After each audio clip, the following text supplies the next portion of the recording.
2002 ਦੀ ਜਦੋਂ ਮੇਰੇ ਨਾਲ ਗੈਂਗ ਰੇਪ ਹੋਇਆ ਅੰਬਾਲਾ ਵਿੱਚ ਐਂਡ ਮੈਂ ਸੁਸਾਈਡ ਅਟੈਂਪਟ ਕਰਨ ਦੀ ਕੋਸ਼ਿਸ਼ ਕੀਤੀ। 20 ਲੜਕਿਆਂ ਨੇ ਮੈਨੂੰ ਸਾਰੀ ਰਾਤ ਰੇਪ ਕੀਤਾ ਤੇ ਅੰਬਾਲਾ ਵਿੱਚ ਛੱਡ ਦਿੱਤਾ ਸੀ।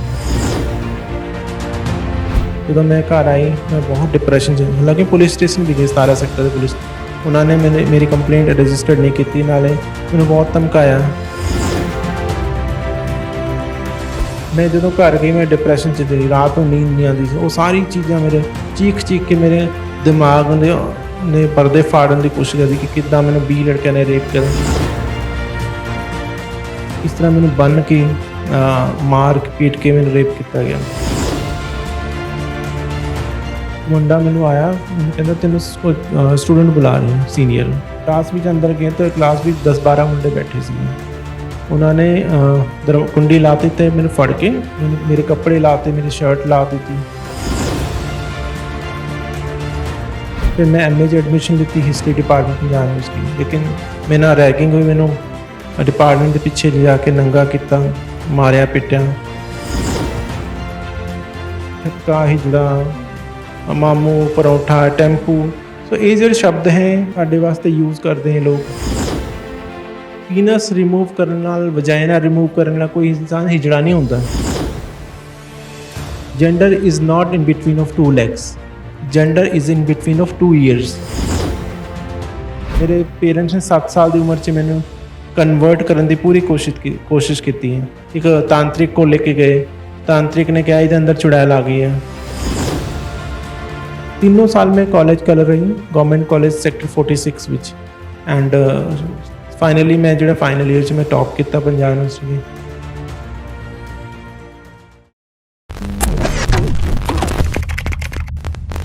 ਸਤਿ ਸ਼੍ਰੀ ਅਕਾਲ, ਮੈਂ ਹਾਂ ਤੁਹਾਡੇ ਨਾਲ ਜਸਪ੍ਰੀਤ। ਜੇਕਰ ਥਰਡ ਜੈਂਡਰ ਦੀ ਗੱਲ ਕਰੀਏ ਤਾਂ ਉਹਨਾਂ ਕੋਲੋਂ ਦੁਆਵਾਂ ਹਰ ਕੋਈ ਲੈਣਾ ਚਾਹੁੰਦਾ ਹੈ, ਪਰ ਕੋਈ ਇਹ ਨਹੀਂ ਚਾਹੁੰਦਾ ਕਿ ਉਹਨਾਂ ਦੇ ਘਰ ਥਰਡ ਜੈਂਡਰ ਕੋਈ ਪੈਦਾ ਹੋਵੇ। ਅੱਜ ਸਾਡੇ ਨਾਲ ਧਨੰਜੇ ਚੌਹਾਨ ਮੌਜੂਦ ਹੈ। ਉਹਨਾਂ ਦੇ ਨਾਲ ਸਮਾਜ ਵਿੱਚ ਹੁੰਦੇ ਇਸ ਵਿਤਕਰੇ ਬਾਰੇ ਵੀ ਗੱਲਬਾਤ ਕਰਾਂਗੇ ਤੇ ਉਹਨਾਂ ਦੀ ਜ਼ਿੰਦਗੀ ਬਾਰੇ ਵੀ ਗੱਲਬਾਤ ਕਰਦੇ ਹਾਂ। ਸਭ ਤੋਂ ਪਹਿਲਾਂ ਸਵਾਗਤ ਕਰ ਲੈਂਦੇ ਹਾਂ ਮੈਮ, ਬਹੁਤ ਬਹੁਤ ਸਵਾਗਤ ਹੈ ਤੁਹਾਡਾ। ਬਹੁਤ ਬਹੁਤ ਧੰਨਵਾਦ। ਤੇ ਮੈਂ ਨਿਊਜ਼ TV ਪੰਜਾਬ ਦਾ ਬਹੁਤ ਬਹੁਤ ਧੰਨਵਾਦ ਕਰਦੀ ਅਤੇ ਆਪਣੇ ਦਰਸ਼ਕਾਂ ਨੂੰ ਬਹੁਤ ਬਹੁਤ ਪਿਆਰ। ਮੈਨੂੰ ਬਹੁਤ ਖੁਸ਼ੀ ਹੈ ਕਿਉਂਕਿ ਹੁਣ ਜਿਹੜੀ ਲਾਈਫ ਹੈ ਉਹ ਇੰਨੇ ਸਾਰੇ ਚੈਨਲਸ ਹੈ, ਖਾਸ ਕਰਕੇ ਤੁਸੀਂ ਮੈਨੂੰ ਲੱਗਦਾ ਸੈਕਿੰਡ ਸਾਡਾ ਇੰਟਰਵਿਊ ਹੈਗਾ। ਸੋ ਹਜ਼ਾਰਾਂ ਲੱਖਾਂ ਦਰਸ਼ਕਾਂ ਤੱਕ ਪਹੁੰਚ ਰਹੀ ਹੈ ਸਾਡੀ ਸਟਰਗਲ ਦੀ ਕਹਾਣੀ। ਇਹਦੇ ਨਾਲ ਸਿਰਫ ਮੋਟੀਵੇਸ਼ਨ, ਸਿਰਫ ਇਹ ਨਹੀਂ ਸਾਡੀ ਗੱਲ ਉੱਥੇ ਤੱਕ ਪਹੁੰਚ ਰਹੀ, ਜਿਹੜੀ ਹਜ਼ਾਰਾਂ ਲੱਖਾਂ ਜਿਹੜੇ ਟਰਾਂਸ ਵੂਮਨ ਟਰਾਂਸ ਮੈਨ ਹੈ ਉਹਨਾਂ ਨੂੰ ਵੀ ਮੋਟੀਵੇਸ਼ਨ ਮਿਲਦੀ ਹੈ। ਸੋ ਉਹ ਅੱਗੇ ਆਉਂਦੇ ਆ ਕਲੋਜ਼ਿਟ ਵਿੱਚ, ਜਿਹੜੇ ਛੁਪ ਕੇ ਰਹਿਣਾ ਦੀ ਉਹਨਾਂ ਦੀ ਜੱਦੋ ਜਹਿਦ ਹੈ ਉਸ ਵਿੱਚ ਉਹ ਬਾਹਰ ਵੀ ਆਉਣਾ ਚਾਹੁੰਦੇ। ਅਤੇ ਇਹ ਜਿਹੜੀ ਇਸ ਤਰ੍ਹਾਂ ਦੀ ਮੁਹਿੰਮ ਹੈ ਇਹ ਵੀ ਕਾਫੀ ਸੋਸ਼ਲ ਅਵੇਅਰਨੈਸ ਦਾ ਕੰਮ ਕਰਦੀ ਹੈ। ਸੋ ਮੈਂ ਤੁਹਾਨੂੰ ਬਹੁਤ ਬਹੁਤ ਧੰਨਵਾਦ ਕਰਦੀ ਹਾਂ ਕਿ ਇਸ ਤਰ੍ਹਾਂ ਦੇ ਜਿਹੜੇ ਕਾਰਿਆਕਰਮ ਹੁੰਦੇ ਰਹਿਣੇ ਚਾਹੀਦੇ ਹਨ। ਮੈਮ, ਕਦੋਂ ਜ਼ਿੰਦਗੀ ਦੇ ਵਿੱਚ ਜਿਹੜਾ ਹੈਗਾ ਸਟਰਗਲ ਸ਼ੁਰੂ ਹੋਇਆ? ਸਟਿਲ ਤੁਸੀਂ ਸਟਰਗਲ ਕਰ ਰਹੇ ਹੋ, ਆਪਣੇ ਲਈ ਵੀ ਕੀਤਾ ਹੈ ਨਾ, ਹੁਣ ਦੂਸਰੇ ਜਿਹੜੇ ਤੁਹਾਡੀ ਕਮਿਊਨਿਟੀ ਦੇ ਲੋਕ ਨੇ ਉਹਨਾਂ ਦੇ ਲਈ ਵੀ ਕਰ ਰਹੇ ਹੋ ਤਾਂ ਜੋ ਉਹਨਾਂ ਦੇ ਬਣਦੇ ਜਿਹੜੇ ਹੱਕ ਉਹਨਾਂ ਨੂੰ ਮਿਲ ਸਕੇ। ਜਦੋਂ ਤੁਸੀਂ ਸ਼ੁਰੂਆਤ ਕਰਦੇ ਹੋ, ਕਿੱਥੋਂ ਤੁਹਾਡਾ ਸਟਰਗਲ ਸ਼ੁਰੂ ਹੋ ਜਾਂਦਾ ਹੈ? ਸਟਰਗਲ ਸਾਡੀ ਸਾਰੀ ਜ਼ਿੰਦਗੀ ਚੱਲਦਾ ਹੈ, ਮਤਲਬ ਅਸੀਂ ਮਰਦੇ ਦਮ ਤੱਕ ਅਸੀਂ ਸਟਰਗਲ ਕਰਦੇ ਰਹਿੰਦੇ, ਕਿਉਂਕਿ ਰਿਕਗਨਾਈਜੇਸ਼ਨ ਜਿਹੜੀ ਹੈ, ਪਹਿਚਾਣ ਦੀ ਲੜਾਈ, ਇਹ ਇੰਨੇ ਆਸਾਨੀ ਦੇ ਨਾਲ ਸਮਾਜ ਦੇ ਗਲੇ ਦੇ ਉਤਰਦੀ ਨਹੀਂ ਹੈ। ਇੱਕ ਤਰ੍ਹਾਂ ਦਾ ਹਜੇ ਤੱਕ ਗਲੇ ਦੀ ਹੱਡੀ ਬਣੀ ਹੈ ਕਿ ਕਿਵੇਂ ਪਹਿਲੇ ਲੋਕਾਂ ਨੇ, ਮਰਦ ਨੇ ਔਰਤ ਨੂੰ ਨਹੀਂ ਐਕਸੈਪਟ ਕੀਤਾ। ਉਹ ਜਦੋਂ ਜੋਬ ਕਰਨ ਲੱਗੀਆਂ ਫਿਰ ਔਰਤ ਵਾਸਤੇ ਵੀ ਪ੍ਰੋਬਲਮ ਹਮੇਸ਼ਾ ਰਹਿੰਦੀ, ਕਿਉਂਕਿ ਉਹ ਦੋਹਰੀ ਜ਼ਿੰਦਗੀ ਜੀ ਰਹੀ ਹੈ, ਘਰ ਦੀ ਜ਼ਿੰਦਗੀ ਵੀ ਹੈ, ਬਾਹਰ ਆਫਿਸ ਦੇ ਵੀ ਹੈ, ਘਰ ਵੀ ਕੰਮ ਕਰਦੀ, ਬਾਹਰ ਵੀ। ਇਹਨਾਂ ਦੇ ਵਿੱਚ ਟਰਾਂਸਜੈਂਡਰ ਕਮਿਊਨਿਟੀ ਜਿਹੜਾ ਮੁੱਦਾ ਹੈ ਇਹ ਹਜ਼ਾਰਾਂ ਸਾਲਾਂ ਅੱਜ ਦਾ ਮੁੱਦਾ ਨਹੀਂ ਹੈ। ਹਜ਼ਾਰਾਂ ਜਦ ਤੋਂ ਜੀਵ ਇਸ ਧਰਤੀ 'ਚ ਆਇਆ, ਨਰ ਨਾਰੀ ਅਤੇ ਉਹਦੇ ਨਾਲ ਹੀ ਤੀਸਰੀ ਪ੍ਰਕਿਰਤੀ ਨਾਲ ਰਹੀ ਹੈ। ਸੋ ਸਟਰਗਲ ਹਮੇਸ਼ਾ ਰਿਹਾ। ਸਟਰਗਲ ਜਿਹੜਾ ਹੈ ਇਹ ਬਹੁਤ ਲੰਬਾ ਚੱਲਦਾ ਸਾਡਾ। ਐਂਡ ਜਦੋਂ ਅਸੀਂ ਬਚਪਨ ਤੋਂ ਹੀ, ਜਿਸ ਤਰ੍ਹਾਂ ਮੇਰਾ 3 ਸਾਲ ਤੋਂ ਸ਼ੁਰੂ ਹੋ ਗਿਆ ਸਟਰਗਲ ਆਪਣੀ ਹੋਂਦ ਦਾ, ਆਪਣੀ ਪਹਿਚਾਣ ਦਾ। ਹਾਲਾਂਕਿ ਉਸ ਸਮੇਂ ਤਾਂ ਇੰਨੀ ਅਵੇਅਰਨੈਸ ਨਹੀਂ ਸੀਗੀ, ਨਾ ਹੀ ਇਨਸਾਨ ਨੂੰ ਅਵੇਅਰਨੈਸ ਦੀ ਵੀ ਗੱਲ ਨਹੀਂ ਹੈ, ਤਾਂ ਆਪਣੇ ਆਪ ਨੂੰ ਪਤਾ ਨਹੀਂ ਚੱਲਦਾ ਕੌਣ ਹੈ ਮੈਂ। ਸਿਰਫ ਜਿਸ ਤਰ੍ਹਾਂ ਕੁਦਰਤ ਸਾਨੂੰ ਬਣਾ ਕੇ ਭੇਜਦੀ ਹੈ ਜਾਂ ਜਿਸ ਤਰ੍ਹਾਂ ਦੀ ਫੀਲਿੰਗਸ ਹੁੰਦੀਆਂ ਉਸ ਫੀਲਿੰਗਸ ਨੂੰ ਅਸੀਂ ਲੈ ਕੇ ਉਹ ਡਿਵੈਲਪ ਹੁੰਦੀ ਰਹਿੰਦੀ ਹੌਲੀ ਹੌਲੀ। ਜਿਸ ਤਰ੍ਹਾਂ ਸਾਡੇ ਨਖੂਨ ਵੱਧਦੇ ਬਾਲ ਵੱਧਦੇ ਸਾਨੂੰ ਦੱਸ ਕੇ ਨਹੀਂ ਵੱਧਦੇ।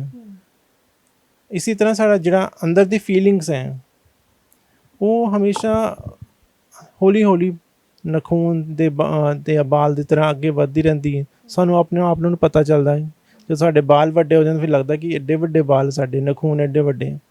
ਇਸੇ ਤਰ੍ਹਾਂ ਜੈਂਡਰ ਵੀ ਹੈ, ਜਿਹੜੇ ਫੀਲਿੰਗ ਹੈ ਉਹ ਬਾਅਦ 'ਚ ਹੌਲੀ ਹੌਲੀ ਐਕਸਪ੍ਰੈਸ਼ਨ 'ਚ ਆ ਜਾਂਦਾ ਹੈ। ਜਿਹੜਾ ਫੀਲ ਕਰਦੇ ਉਸ ਨੂੰ ਅਸੀਂ ਐਕਸਪ੍ਰੈਸ ਕਰਦੇ ਹਾਂ। ਜਦ ਤੱਕ ਫੀਲ ਕਰਦੇ ਤਦ ਤੱਕ ਤਾਂ ਸ਼ਾਇਦ ਜਾਂ ਤਾਂ ਖੁਦ ਨੂੰ ਹੀ ਪ੍ਰੋਬਲਮ ਦੀ, ਲੇਕਿਨ ਜਦੋਂ ਅਸੀਂ ਐਕਸਪ੍ਰੈਸ ਕਰਦੇ ਹਾਂ ਦੁਨੀਆ ਵਿੱਚ ਉਸ ਸਮੇਂ ਸਾਨੂੰ ਆਪਣੇ ਆਪ ਦੇ ਜਿਹੜੀ ਅੰਦਰ ਦੀ ਘੁਟਨ ਹੁੰਦੀ ਉਸ ਨੂੰ ਬਾਹਰ ਕੱਢਦੇ ਐਕਸਪ੍ਰੈਸ਼ਨ ਦੇ ਥਰੂ। ਜਦੋਂ ਐਕਸਪ੍ਰੈਸ਼ਨ ਆਉਂਦਾ ਤੇ ਫਿਰ ਦੁਨੀਆ ਨੂੰ ਪ੍ਰੋਬਲਮ ਹੁੰਦੀ ਹੈ ਵੀ ਇੱਦਾਂ ਕਿਉਂ ਕਰ ਰਹੇ ਹੈ। ਸੋ ਇਹ 3 ਸਾਲ ਦੀ ਏਜ ਵਿੱਚ ਜਾਂ 5 ਸਾਲ ਦੀ ਏਜ ਵਿੱਚ ਆਉਂਦੇ ਆਉਂਦੇ ਤੀ ਬੋਲਣਾ ਸ਼ੁਰੂ ਕਰਦੇ ਹੈ। ਉसी ਟਾਈਮ ਇਹ ਸ਼ੁਰੂ ਹੋ ਜਾਂਦੀ ਹੈ ਵਾਸ਼ਰੂਮ ਦੀ ਪ੍ਰੋਬਲਮ ਹੈ, ਸਕੂਲ 'ਚ ਬੁਲੀ ਹੁੰਦੀ ਹੈ, ਹਰਾਸਮੈਂਟ ਹੁੰਦੀ ਹੈ, ਕਈ ਤਰ੍ਹਾਂ ਦੇ ਸ਼ਬਦ ਯੂਜ਼ ਕੀਤੇ ਜਾਂ ਛੱਕਾ, ਹਿਜੜਾ, ਮਾਮੂ, ਪਰੌਂਠਾ, ਟੈਂਪੂ। ਸੋ ਇਹ ਜਿਹੜੇ ਸ਼ਬਦ ਹੈ ਇਹ ਸਾਡੇ ਵਾਸਤੇ ਯੂਜ਼ ਕਰਦੇ ਹੈ ਲੋਕ। ਸਾਨੂੰ ਉਸ ਸਮੇਂ ਪਤਾ ਨਹੀਂ ਹੁੰਦਾ ਇਹ ਕਿਉਂ ਯੂਜ਼ ਕਰਦੇ ਹਾਂ, ਅਸੀਂ ਕਿਉਂ ਇੱਦਾਂ ਦੇ ਹੈ, ਸਾਨੂੰ ਇਹ ਵੀ ਨਹੀਂ ਪਤਾ। ਸਾਨੂੰ ਆਪਣੇ ਆਪ ਨੂੰ ਨਹੀਂ ਪਤਾ ਅਸੀਂ ਇੱਦਾਂ ਦੇ ਕਿਉਂ ਹੈ। ਕੁਦਰਤ ਨੇ ਜਿਸ ਤਰ੍ਹਾਂ ਸਾਨੂੰ ਬਣਾਇਆ ਅਸੀਂ ਉਸੇ ਤਰ੍ਹਾਂ ਵੱਧ ਰਹੇ ਹਾਂ, ਉਸੇ ਤਰ੍ਹਾਂ ਡਿਵੈਲਪਮੈਂਟ ਹੋ ਰਹੀ ਹੈ। ਸੋ ਜਿਹੜੀ ਨਾਸੂਰ ਦੇ ਉੱਪਰ ਨਮਕ ਛਿੜਕਣਾ ਹੁੰਦਾ ਨਾ ਜ਼ਖਮਾਂ 'ਤੇ ਨਾ, ਤਾਂ ਉਹ ਸਮਾਜ ਕਰਦਾ ਹੈ। I was in right gender but in wrong world. So ਮੈਂ ਬਿਲਕੁਲ ਸਹੀ ਸਰੀਰ 'ਚ ਸੀ, ਬਿਲਕੁਲ ਸਹੀ ਜੈਂਡਰ 'ਚ ਸੀ, ਲੇਕਿਨ ਸਮਾਜ ਨੂੰ ਉਹ ਜੈਂਡਰ ਮੇਰਾ ਜਿਹੜਾ ਸੀਗਾ ਉਹ ਪਸੰਦ ਨਹੀਂ ਸੀਗਾ। ਸੋ ਉਸ ਚੀਜ਼ ਨੂੰ, ਉਹ ਜਿਹੜੀ ਸੋਚ ਸੀ ਉਸ ਨੂੰ ਹਟਾਉਣ ਵਾਸਤੇ ਇੰਨਾ ਲੰਬਾ ਸੰਘਰਸ਼ ਕਰਨਾ ਪਿਆ ਵੀ ਅੱਜ ਤੱਕ ਮੈਂ 52 ਸਾਲ ਦੀ ਏਜ ਹੋ ਗਈ, ਮੈਨੂੰ ਤਕਰੀਬਨ 50 ਸਾਲ ਹੋ ਗਏ ਹੈ ਸਟਰਗਲ ਕਰਦੇ ਹਾਂ।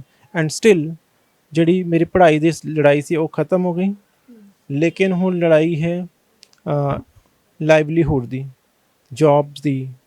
ਅਸੀਂ ਸਾਰੀ ਜ਼ਿੰਦਗੀ ਸੋਸ਼ਲ ਵਰਕ ਤਾਂ ਕਰ ਨਹੀਂ ਸਕਦੇ। ਸੋਸ਼ਲ ਵਰਕ ਕਰਨ ਦੇ ਨਾਲ ਨਾਲ ਸਾਨੂੰ ਖਾਣਾ ਵੀ ਚਾਹੀਦਾ, ਟਰੈਵਲਿੰਗ ਵੀ ਹੁੰਦੀ ਹੈ, ਅਸੀਂ ਇੱਧਰ ਉੱਧਰ ਜਾਣਾ ਵੀ ਹੁੰਦਾ। ਸੋ ਉਹ ਸਾਰੀ ਚੀਜ਼ਾਂ ਕਿੱਥੋਂ ਆਉਣਗੇ, ਪੈਸਾ ਕਿੱਥੋਂ ਆਏਗਾ? ਖਾਣ ਵਾਸਤੇ ਮੇਰੇ ਕੋਲ ਡਬਲ ਡਿਗਰੀਆਂ ਹੈ, ਮਾਸਟਰ ਹੈ, ਗ੍ਰੈਜੂਏਸ਼ਨ ਮੈਂ BA ਔਨਰਸ ਕੀਤਾ, master social work, master human rights. ਇਹ ਸਾਰੇ ਕਰਨ ਤੋਂ ਬਾਵਜੂਦ ਹੋਰ ਵੀ ਡਿਗਰੀਆਂ, ਇੰਨੀ ਸਾਰੀ ਡਿਗਰੀਆਂ ਹੋਣ ਦੇ ਬਾਵਜੂਦ ਮੇਰੇ ਕੋਲ ਜੌਬ ਨਹੀਂ ਹੈ। ਜੌਬ ਨਾ ਮਿਲਣ ਦਾ ਕਾਰਨ ਕੀ ਹੈ? ਇੱਕ ਤਾਂ ਏਜ ਦਾ ਫੈਕਟਰ ਹੈ, ਦੂਸਰਾ ਏਜ ਫੈਕਟਰ ਵੀ ਨਹੀਂ ਕਹਿ ਸਕਦੇ ਕਿਉਂਕਿ ਬਹੁਤ ਸਾਰੇ ਲੋਕ ਐਕਸਪੀਰੀਅੰਸਡ ਵਾਲੇ ਬੰਦੇ ਇਨਸਾਨ ਰੱਖਦੇ ਹੈ। ਕੁਛ ਇਸ ਤਰ੍ਹਾਂ ਦੀ ਪੋਸਟ ਹੁੰਦੀ ਹੈ ਜਿੱਥੇ ਜੈਂਡਰ ਇਨਕਲੂਜਨ ਜਾਂ ਸੁਸਾਇਟੀ ਵਿੱਚ ਕਾਉਂਸਲਰਸ ਦੀ ਜ਼ਰੂਰਤ ਪੈਂਦੀ ਹੈ, ਜਾਂ ਸਮਾਜ ਵਿੱਚ ਇੱਦਾਂ ਦੇ ਐਕਸਪੀਰੀਅੰਸਡ ਲੋਕਾਂ ਦੀ ਜ਼ਰੂਰਤ ਪੈਂਦੀ ਜੋ ਸਮਾਜ ਦੇ ਆਫਿਸਰਸ ਹੈ, ਜਿਹੜੇ ਡਿਪਾਰਟਮੈਂਟਸ ਹੈ, ਉਹਨਾਂ ਨੂੰ ਸਾਈਕੋਲੋਜਿਸਟ ਜਾਂ ਕਾਉਂਸਲਰ ਦੀ ਜ਼ਰੂਰਤ ਹੁੰਦੀ ਹੈ। ਸਾਨੂੰ ਰੱਖ ਸਕਦੇ ਹਾਂ, ਲੇਕਿਨ ਇੱਕ ਨਾ ਸੋਚ ਬਣੀ ਹੈ ਜਦੋਂ ਵੀ ਇੱਕ ਪੋਸਟ ਨਿਕਲਦੀ ਉਹਦੇ ਵਿੱਚ ਹਜ਼ਾਰਾਂ ਲੋਕ ਫਾਰਮ ਭਰਦੇ ਤਾਂ ਸਾਡਾ ਤਾਂ ਨੰਬਰ ਨਹੀਂ ਆਉਂਦਾ। ਦੂਸਰੀ ਗੱਲ, ਸਾਡਾ ਰਿਜ਼ਰਵੇਸ਼ਨ ਨਹੀਂ ਹੈ, ਕੋਈ ਵੀ ਲਾਅ ਵਿੱਚ ਕੋਈ ਰਿਜ਼ਰਵੇਸ਼ਨ ਨਹੀਂ ਹੈ, ਓਪਨ ਹੈ ਸਾਰਾ ਕੁਛ। ਐਂਡ ਨਾ ਤਾਂ ਸਾਨੂੰ SC ST ਕੈਟੇਗਰੀ ਵਿੱਚ ਰੱਖਿਆ, ਨਾ ਹੀ OBC ਨਾ BC ਵਿੱਚ ਰੱਖਿਆ।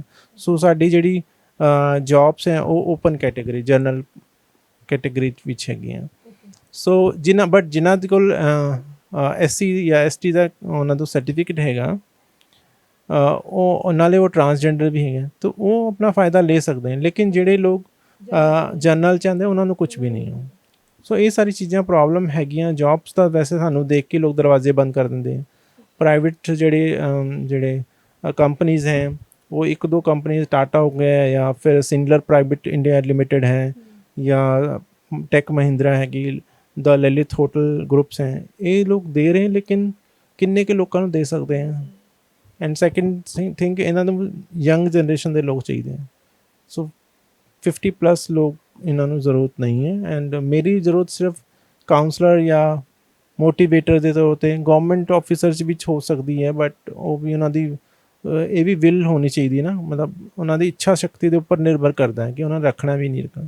ਸਾਰੇ ਡਿਪਾਰਟਮੈਂਟ ਜਾਂ ਜੋ ਵੀ ਆਪਣੇ ਡਿਪਾਰਟਮੈਂਟ ਨੂੰ ਅੱਗੇ ਵਧਾਉਣ ਵਾਸਤੇ ਸਾਡੇ ਨਾਲ ਫੋਟੋਆਂ ਦਾ ਖਿਚਵਾ ਲੈਂਦੇ, ਸਾਰੇ ਬੁਲਾ ਲੈਂਦੇ ਹੈ, ਵੱਡੇ ਵੱਡੇ ਕਾਰਿਆਕਰਮ ਕਰਦੇ ਹੈ, ਲੇਕਿਨ ਉਸ ਤੋਂ ਬਾਅਦ ਜਦੋਂ ਕਾਰਿਆਕਰਮ ਖਤਮ ਹੋ ਜਾਂਦਾ, ਪ੍ਰੋਗਰਾਮ ਖਤਮ ਹੋ ਜਾਂਦਾ, ਉਸ ਤੋਂ ਬਾਅਦ ਕੋਈ ਪੁੱਛਦਾ ਨਹੀਂ ਹੈ। ਸੋ ਸਿਰਫ ਆਪਣੀ ਫੋਟੋਆਂ ਖਿਚਾ ਕੇ ਆਪਣੇ ਮੀਡੀਆ ਵਿੱਚ ਪਾ ਕੇ ਜਾਂ ਸੋਸ਼ਲ ਮੀਡੀਆ ਜਾਂ ਕਿਸੇ ਵੀ ਤਰ੍ਹਾਂ ਦੇ ਅਖਬਾਰਾਂ 'ਚ ਪਾ ਕੇ ਉਹ ਆਪਣੀ ਵਾਹਵਾਹੀ ਦਾ ਲੈ ਲੈਂਦੇ, ਲੇਕਿਨ ਮੈਨੂੰ ਲੱਗਦਾ ਕਿ ਇਸ ਤੋਂ ਵੱਧ ਕੰਮ ਕਰਨਾ ਜੀ ਸਰਕਾਰ ਨੂੰ ਚਾਹੀਦਾ ਸਾਨੂੰ ਜਿਹੜੇ ਓਲਡ ਟਰਾਂਸਜੈਂਡਰ ਹੈ ਜਾਂ ਯੰਗ ਕੋਈ ਵੀ ਹੋਵੇ, ਸਾਰਿਆਂ ਨੂੰ ਜੌਬਸ ਜ਼ਰੂਰ ਦੇਣੀ ਚਾਹੀਦੀਆਂ। ਮੈਮ ਜਦੋਂ ਬਰਥ ਹੁੰਦਾ 3 ਸਾਲ ਦੀ ਉਮਰ ਤੋਂ ਤੁਹਾਨੂੰ ਪਤਾ ਲੱਗਣਾ ਸ਼ੁਰੂ ਹੋ ਜਾਂਦਾ, ਫਿਰ ਪੇਰੈਂਟਸ ਨੂੰ ਕਦੋਂ ਪਤਾ ਲੱਗਦਾ? पेरेंट्स पूत के पाँव पालने में नज़र आ जाते हैं ना। ਬੱਚਿਆਂ ਦਾ ਤਾਂ ਸਾਰੇ ਮਾਂ-ਬਾਪ ਨੂੰ ਪਤਾ ਹੀ ਹੁੰਦਾ, ਉਹਦੇ ਹਾਵ ਭਾਵ, ਉਹਦਾ ਚੱਲਣਾ ਉੱਠਣਾ ਬੈਠਣਾ ਬਚਪਨ ਤੋਂ ਪਤਾ ਹੀ ਹੁੰਦਾ। ਮੈਂ ਤਾਂ 5 ਸਾਲ ਦੀ ਏਜ ਵਿੱਚ ਹੀ ਆਪਣੀ ਫੈਮਿਲੀ ਨੂੰ ਜਿਹੜਾ ਮੇਰਾ ਮੁੰਡਨ ਹੋਣਾ ਸੀਗਾ, ਮੈਂ ਮਨਾ ਕਰਦੇ ਮੈਂ ਮੇਰਾ ਮੁੰਡਨ ਨਹੀਂ ਕਰਨਾ, ਮੈਂ ਕੁੜੀ ਹਾਂ।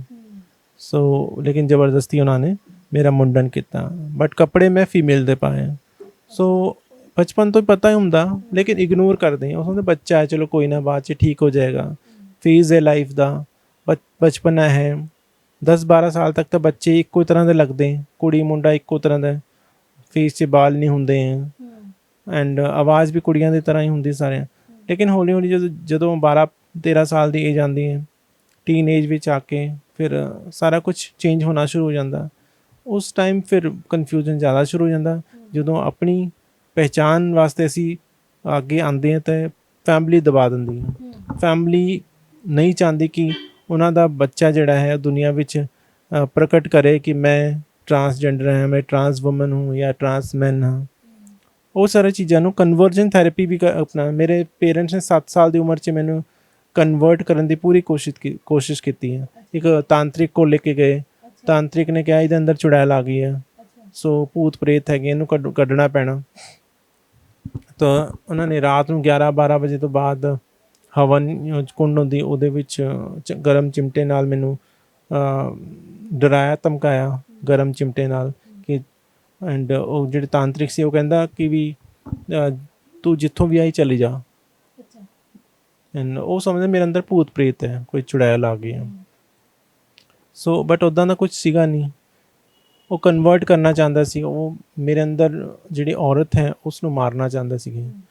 ਚਿਮਟੇ ਨਾਲ ਮਾਰਿਆ ਪੀਟਿਆ ਮੈਨੂੰ ਗਰਮ ਚਿਮਟੇ ਨਾਲ, ਬਟ ਉਹ ਕੁਝ ਨਹੀਂ ਕਰ ਸਕੇ। ਬਸ ਫੋਰਸਫੁਲੀ ਮੈਨੂੰ ਜਿਹੜਾ ਮੇਰੇ ਤੋਂ ਯੈਸ ਜਾਂ ਨੋ ਬੁਲਵਾਉਂਦੇ ਹੈ, ਸੇ ਮੈਂ ਕਿਹਾ ਠੀਕ ਹੈ, ਜਿੱਦਾਂ ਤੁਸੀਂ ਕਹੋਗੇ ਮੈਂ ਉੱਦਾਂ ਹੀ ਕਰਾਂਗੀ।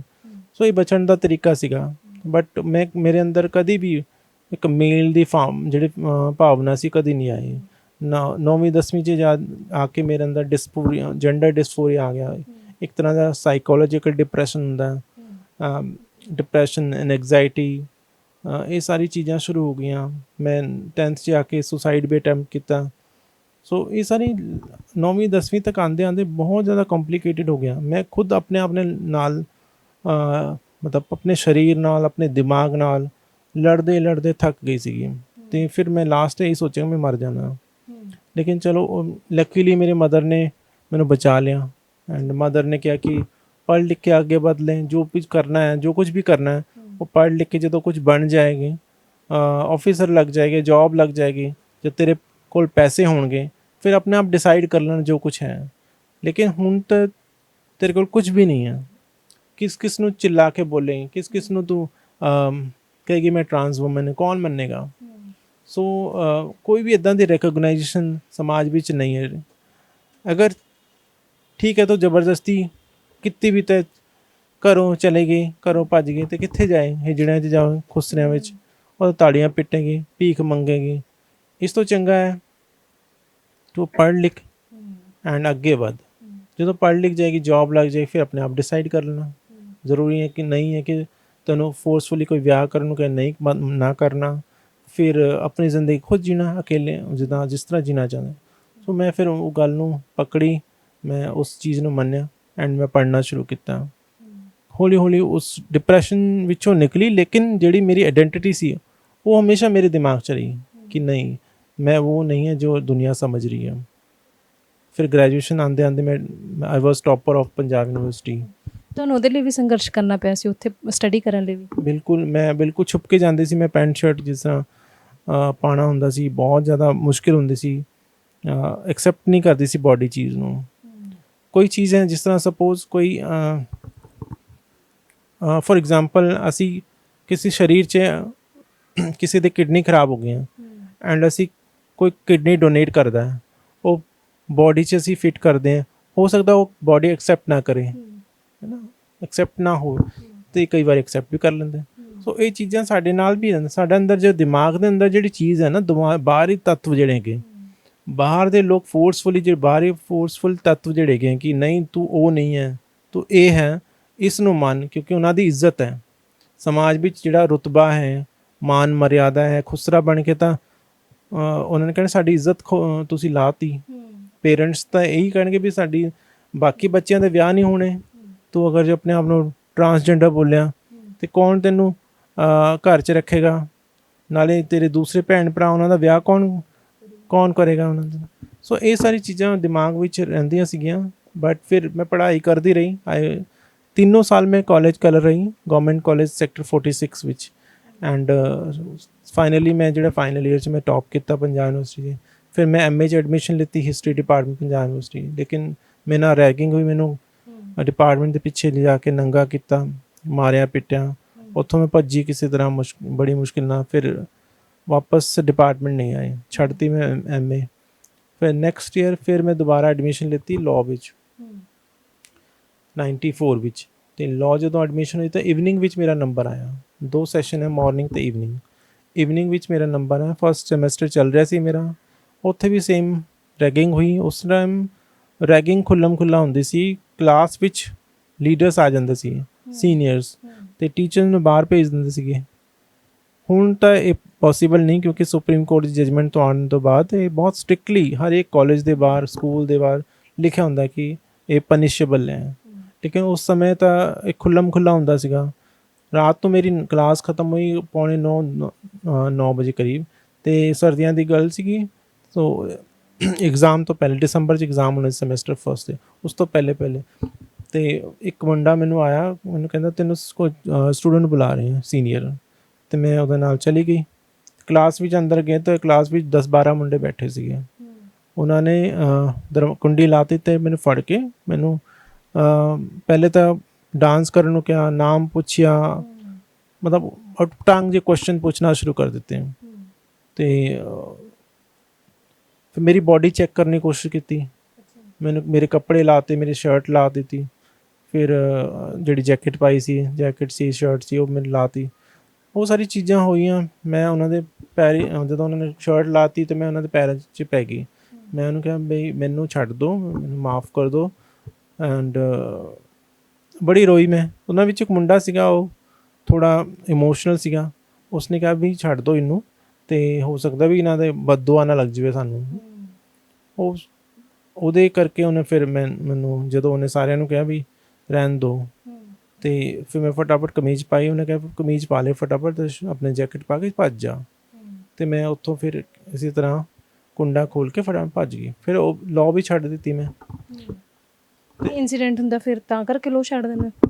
ਇੱਦਾਂ ਦੀ ਚੀਜ਼ਾਂ ਸਕੂਲ 'ਚ ਵੀ ਹੁੰਦੀਆਂ। ਸਕੂਲ ਵਿੱਚ ਜਿਹੜੇ ਬੱਚੇ ਸਕੂਲ ਵਿੱਚ ਛੇੜਦੇ ਆ, ਬੁਲੀ ਕਰਦੇ ਆ, ਛੱਕਾ ਜਾ ਰਿਹਾ, ਟੈਂਪੂ ਜਾ ਰਿਹਾ, ਕੁੜੀ ਸ਼ਬਦ ਦੁੱਖ ਦਿੰਦੇ ਨੇ। ਹੁਣ ਦੁੱਖ ਦਿੰਦਾ, ਉਸ ਟਾਈਮ ਤਾਂ ਸਾਨੂੰ ਇਹ ਪਤਾ ਵੀ ਨਹੀਂ ਹੁੰਦਾ ਛੱਕਾ ਕੌਣ ਹੁੰਦਾ। ਅਸੀਂ ਤਾਂ ਸਿਰਫ ਹੀ ਇਹ ਸੋਚਦੇ ਹਿਜੜਾ ਖੁਸਰਾ ਜਿਹੜੇ ਆ ਉਹ ਜਿਹੜੇ ਡੇਰਿਆਂ 'ਚ ਰਹਿੰਦੇ ਆ। ਸਾਨੂੰ ਆਪਣੇ ਆਪ ਨੂੰ ਨਹੀਂ ਲੱਗਦਾ ਕਿ ਅਸੀਂ ਨਹੀਂ, ਜਦ ਤੱਕ ਅਸੀਂ ਉਹਨਾਂ ਦਾ ਪਾਰਟ ਨਹੀਂ ਬਣਦੇ। ਜਦੋਂ ਅਸੀਂ ਘਰੋਂ ਭੱਜ ਜਾਂਦੇ ਜਾਂ ਮਜਬੂਰੀ ਨਾਲ, ਹਰ ਇਨਸਾਨ ਨੂੰ ਮਜਬੂਰੀ ਨਾਲ ਫਿਰ ਉਹਨਾਂ ਦਾ ਹਿੱਸਾ ਬਣਨਾ ਪੈਂਦਾ। ਹੋਰ ਕੋਈ ਰਸਤਾ ਵੀ ਨਹੀਂ ਹੁੰਦਾ। ਸਾਨੂੰ ਲੱਗਦਾ ਕਿ ਸਾਰੀ ਦੁਨੀਆ ਤਾਂ ਸਾਨੂੰ ਲੁੱਟ ਰਹੀ ਹੈ, ਸਾਰੀ ਦੁਨੀਆ ਸਾਨੂੰ ਸੈਕਸ਼ੂਅਲ ਅਬਿਊਜ਼ ਕਰ ਰਹੀ ਹੈ, ਅਤੇ ਆਪਣੇ ਕੁਨਬੇ ਵਿੱਚ ਚਲੇ ਜਾਈਏ। ਸਾਡੇ ਵਰਗੇ ਲੋਕ ਜਿਹੜੇ ਹੈਗੇ ਉੱਥੇ ਘੱਟ ਬੁਲਿੰਗ ਹੈਰਾਸਮੈਂਟ ਹੋਏਗੀ, ਘੱਟ ਲੋਕ ਤੰਗ ਕਰਨਗੇ। ਸੋ ਲੋਕ ਇਹ ਸੋਚ ਕੇ ਉੱਥੇ ਚਲੇ ਜਾਂਦੇ ਆ। ਫਿਰ ਸਾਰੀ ਜ਼ਿੰਦਗੀ ਫਿਰ ਉੱਥੇ ਹੀ ਕੱਟਣੀ ਪੈਂਦੀ ਹੈ, ਭੀਖ ਮੰਗਣੀ ਪੈਂਦੀ ਹੈ, ਵਧਾਈਆਂ ਜਾਣਾ। ਕਈ ਲੋਕ ਸੈਕਸ ਵਰਕ ਵੀ ਕਰਦੇ ਆ। ਸੋ ਇਹ ਸਾਰੀ ਚੀਜ਼ਾਂ ਕਈ ਤੁਸੀਂ ਦੇਖੇ ਹੋਣੇ ਸੜਕਾਂ 'ਚ ਰਾਤ ਨੂੰ ਵੀ ਬਹੁਤ ਸਾਰੇ ਟਰਾਂਸ ਵੂਮਨ ਹੈਗੀਆਂ ਸੈਕਸ ਵਰਕ ਵਿੱਚ ਵੀ ਗਈਆਂ। ਉਹ ਮਜਬੂਰੀ ਹੈ, ਕੋਈ ਚਾਹੁੰਦਾ ਨਹੀਂ ਕਿ ਕਰਨਾ ਇੱਦਾਂ ਦਾ, ਲੇਕਿਨ ਹੋਰ ਕੋਈ ਰਸਤਾ ਹੀ ਨਹੀਂ ਹੈ ਪੇਟ ਪਾਲਣ ਵਾਸਤੇ। ਸਾਡੇ ਵਰਗੇ ਲੋਕ ਨਾ ਤਾਂ ਸੈਕਸ ਵਰਕ ਕਰ ਸਕਦੇ ਹੈ, ਨਾ ਵਧਾਈਆਂ 'ਚ ਜਾ ਸਕਦੇ ਹੈ, ਔਰ ਜੋਬ ਮਿਲਦੀ ਨਹੀਂ। ਸੋ ਉਹ ਜਿਹੜੀ ਹੁੰਦੀ ਨਾ ਪੜ੍ਹ ਲਿਖ ਕੇ ਇੱਕ ਸੈਲਫ ਰਿਸਪੈਕਟ ਆ ਜਾਂਦੀ ਹੈ। ਪੜ੍ਹੇ ਲਿਖੇ ਇਨਸਾਨ ਕਿਸੇ ਪਾਸੇ ਨਹੀਂ ਜਾ ਸਕਦੇ। ਪੜ੍ਹੇ ਲਿਖੇ ਲੋਕ ਨਾ ਤਾਂ ਬੈਗਿੰਗ 'ਚ ਜਾ ਸਕਦੇ, ਨਾ ਹੀ ਉਹ ਸੈਕਸ ਵਰਕ 'ਚ, ਸੋ ਦੋਨਾਂ ਵਿੱਚ ਫਸ ਜਾਂਦੇ। ਸੋ ਇਹ ਮੇਰੇ ਨਾਲ ਹਜੇ ਹੋ ਰਿਹਾ ਸਭ ਚੀਜ਼ਾਂ। 50 ਸਾਲ ਹੋ ਗਏ ਤੁਹਾਨੂੰ ਸੰਘਰਸ਼ ਕਰਦਿਆਂ, ਕਦੀ ਰੱਬ ਨਾਲ ਸ਼ਿਕਵਾ ਨਹੀਂ ਕੀਤਾ ਕਿ ਪਰਮਾਤਮਾ ਮੈਨੂੰ ਕਿਉਂ ਇਹੋ ਜਿਹਾ ਬਣਾਇਆ? ਨਹੀਂ, ਮੈਨੂੰ ਕੋਈ ਸ਼ਿਕਵਾ ਨਹੀਂ ਪਰਮਾਤਮਾ ਨਾਲੋਂ, ਕਿਉਂਕਿ I am in right gender, ਬਿਲਕੁਲ ਸਹੀ ਸਰੀਰ 'ਚ। ਕੁਦਰਤ ਜੋ ਬਣਾਉਂਦੀ ਹੈ ਨਾ ਉਹ ਸਹੀ ਹੈ। ਹੁਣ ਕੁਦਰਤ ਵਿੱਚ ਜਿਹੜਾ different is not wrong, different always unique ਨਾ। ਤੁਸੀਂ ਫੀਮੇਲ ਹੋ, ਕੋਈ ਮੇਲ ਹੈ, ਮੈਂ ਟਰਾਂਸਜੈਂਡਰ ਹੈ। ਪਰਮਾਤਮਾ ਨੇ ਮੈਨੂੰ ਇੱਦਾਂ ਹੀ ਬਣਾਇਆ, ਕੁਝ ਸੋਚ ਕੇ ਬਣਾਇਆ। ਕੁਝ ਕੁਦਰਤ ਵਿੱਚ ਸਿਰਫ 2 ਜੈਂਡਰ ਨਹੀਂ ਹੈ, ਜੈਂਡਰ ਬਹੁਤ ਹੁੰਦੇ हैं।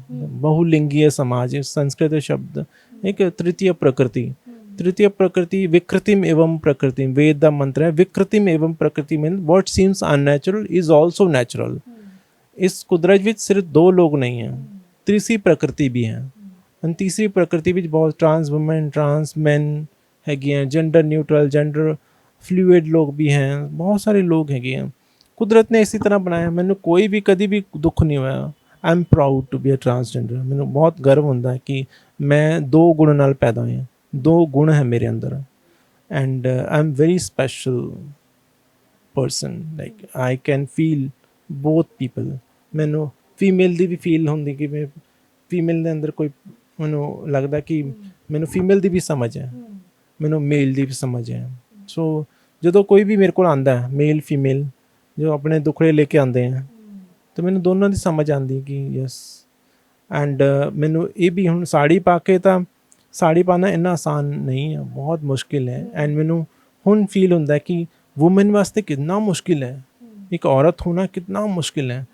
अपनी जिम्मेवारी कितनी बखूबी नाल निभांदी है, बच्चे भी पालदी है, घर की जिम्मेवारी, ऑफिस भी, तमाम तरह की बच्चा होण दे पैदा करन दा दर्द, हालांकि वो मेरा दर्द नहीं सहा, लेकिन बाकी सारे दर्द एक औरत ਦਾ ਜਿਹੜਾ ਦਰਦ ਹੈ ਉਹ ਮੈਨੂੰ ਮਹਿਸੂਸ ਹੁੰਦਾ ਹੈ। ਮੈਨੂੰ ਪਤਾ ਹੈ ਕਿ ਔਰਤ ਨੂੰ ਕਿੰਨਾ ਦਰਦ, ਹਾਲਾਂਕਿ ਜਿਹੜਾ ਦਰਦ ਜਿਹੜਾ ਬੱਚਾ ਪੈਦਾ ਹੋਣ ਦਾ ਦਰਦ ਹੈ ਉਹ ਅਸੀਂ ਜਦੋਂ ਸਾਡੀ ਸਰਜਰੀ ਮਤਲਬ ਜੈਂਡਰ ਅਫਰਮੇਸ਼ਨ ਕਰੈਕਸ਼ਨ ਹੁੰਦੀ ਸਰਜਰੀ ਦੀ, ਉਹ ਕਈ ਲੋਕ ਕਰਾਉਂਦੇ, ਮੈਂ ਕਰਵਾਈ ਆਪਣੀ ਕਰੈਕਸ਼ਨ ਸਰਜਰੀ। ਉਹ ਕਰੈਕਸ਼ਨ ਸਰਜਰੀ ਇੰਨੀ ਮੁਸ਼ਕਿਲ ਨੇ, ਮਤਲਬ ਪੈਸਾ ਵੀ ਬਹੁਤ ਲੱਗਦਾ। ਸੈਕਿੰਡ 2-3 ਰਾਤ ਇੰਨੀ ਮਤਲਬ ਬੁਰੀ ਰਾਤਾਂ ਹੁੰਦੀਆਂ, ਇੱਦਾਂ ਲੱਗਦਾ ਬਸ ਖਤਮ ਹੋ ਗਏ ਇਸ ਜ਼ਿੰਦਗੀ। ਲੇਕਿਨ ਜਦੋਂ 2-3 ਰਾਤ ਤੋਂ ਬਾਅਦ ਜਦੋਂ ਅਸੀਂ ਖੜ੍ਹੇ ਹੁੰਦੇ ਹਾਂ, ਫਿਰ ਫੀਲ ਹੁੰਦਾ ਕਿ ਯਸ ਇਹੀ ਤਾਂ ਮੈਂ ਚਾਹੁੰਦੀ ਸੀਗੀ। ਕੁਦਰਤ ਵਿੱਚੋਂ ਜਿਸ ਤਰ੍ਹਾਂ ਕੁਦਰਤ ਨੇ ਮੈਨੂੰ ਬਣਾਇਆ, ਇੱਦਾਂ ਬਣਾਉਣਾ ਸੀਗਾ। ਵੈਸੇ ਕੁਦਰਤ ਜੋ ਕਰਦੀ ਸਹੀ ਕਰਦੀ ਹੈ, ਲੇਕਿਨ ਥੋੜ੍ਹੀ ਜਿਹੀ ਇਨਸਾਨ ਤਰੱਕੀ ਕਰ ਚੁੱਕਿਆ ਤਾਂ ਉਹ ਥੋੜ੍ਹਾ ਜਿਹਾ ਕਰੈਕਸ਼ਨ ਕਰ ਲੈਂਦਾ।